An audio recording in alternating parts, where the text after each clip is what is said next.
So just recently, I decided that I was going to start picking up a few of the more common mounts in the game, as I realised that the account I've been playing on for a while now doesn't really have any. I think I'm at like 30 mounts. And when I went to go and get my mount from Zul'Aman, I realised that there is actually a pretty decent gold farm in here that a lot of you may not be aware of, particularly since the fact that Zul'Aman is quite old. Any of you that have started playing in the last few years probably have never been. Now, what we're here for is a battle pet by the name of Mojo. Mojo is a little frog and are currently selling for roughly 10,000 gold on most servers. Now, this farm is actually a two-part farm, as in order to get Mojo, you do actually need to farm another item, which is the Amani Hex Stick, and these are much more common than Mojo and also sell for quite a lot of gold. So of course, dependent on your realm, you will need to decide for yourselves whether it is better off for you to sell the Amani Hex Sticks or to use them in an attempt to get Mojo. Now currently, at the time of recording, in the EU region, the average price of the Amani Hex Sticks is roughly 1/8 of the price of the Mojo pet that you would be attempting to get. However, it is a 1 in 50 drop chance that you will get Mojo when using an Amani Hex Stick. This means that for most people you will be better off selling the Hex Sticks. However, if you are feeling particularly lucky, or if you just really want the pet or feel that you'll have a better time selling the pet than you would selling the Hex Sticks, then please do use them, as we will show later in the video. So, the farm itself. Now, this is going to be one of our simplest farms that we've covered in this series, and that is that we are just going to go to the Zul'Aman instance and kill every single trash mob. Everything in here can drop the Amani Hex Sticks, and you are just going to want to get as many of them as possible. If you do plan on farming for these Hex Sticks, however, then you will want to make sure that you are not killing any bosses so you don't get saved, can go out and reset the instance. If you do want to clear the instance for any reason, which I do highly recommend for a reason that we will be discussing later on, then do bear in mind that this is a 1-day lockout per character, so it is not particularly punishing. If you do a full clear, you can just come and farm it the next day or use an alt. Once you have all of the Amani Hex Sticks that you wish to farm, what you want to do is you want to head to the central location of the instance, where there will be an island with a pillar that you will have killed trash on, and on either side there will have been these peons. Now, interspersed between the peons is going to be these frogs that you see here. Now, these frogs are targetable and you can use the Amani Hex Sticks on them.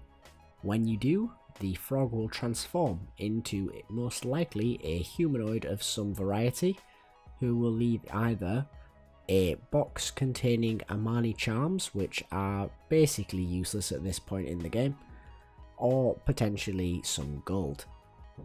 If you are slightly luckier than that, you will have a vendor appear, who for the most part will act as a normal vendor, but does have some unique items that you can purchase one of per time you spawn the vendor. And finally, if you are very lucky, you will have Mojo spawn. Now, Mojo will simply be added to your bag. In these circumstances, he will get a little emote saying that he's jumped into your pocket, and providing that you have an empty bag space, then he will jump straight into your inventory. As of this moment, I am not actually sure what happens if Mojo drops and you do not have an empty bag space, as this is not a situation that I've ever found myself in, but it's obviously easily avoidable and I recommend that you don't either. I would assume that he would arrive in the post like most things do, but I cannot say with any certainty. Now, the final point that I want to make is that I started this video by telling you that I came here for a mount, and if you don't already have this mount, I highly recommend that you pick it up for yourselves also. Now, this mount isn't sellable, it's simply going to be for your collection, but it's a fairly cool and unique mount, and it is also very easy to attain. All you need to do is complete this instance before the sacrifice is made by the boss NPCs. Now, this sacrifice is very long on the timer, as you'll be able to see at the top of the screen, because it was of course designed for when this was level appropriate. Nowadays, clearing this whole instance in but a few minutes is very easy. All you have to do is basically walk through an AoE, and you will have no problem meeting this timer whatsoever, providing that you don't get lost. Now, the map is well laid out, and you can do these bosses in basically any order, but the boss that you want to kill last is Halazi, who is located in the northeastern portion of the dungeon.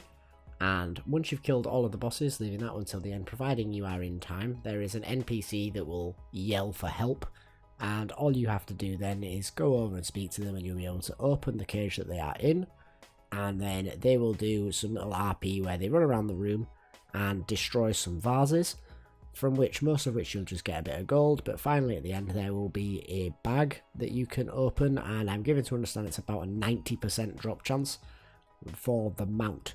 I've never failed to get the mount when completing this, and I doubt that you would either. And it is quite a nice mount. Now, it is ground only, but it's a reasonably unique model in the form of this bear mount. The only other bear mount that shares the same model, to my understanding, is from the original Zul'Aman that is sadly no longer attainable. And it is just a recolor of this, or I should say this is a recolor of that mount. And as a result, while not particularly difficult to get, is quite unique. Now, the final thing I want to mention is getting to the instance. Now, a lot of people do not have the neutral flight point that exists right outside of the instance, and if that is the case for you also, then I would say that it is still quite trivial to get to. All you'll need to do is either for Horde, you can travel to Undercity and go across to the Eastern Plaguelands and up, or you can go to Silvermoon City and south, whichever you prefer.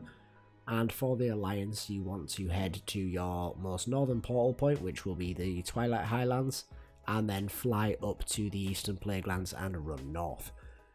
The instance is not particularly difficult to get to, and this is mirrored as well in its difficulty to complete, and as a result makes this a very laid back gold farm.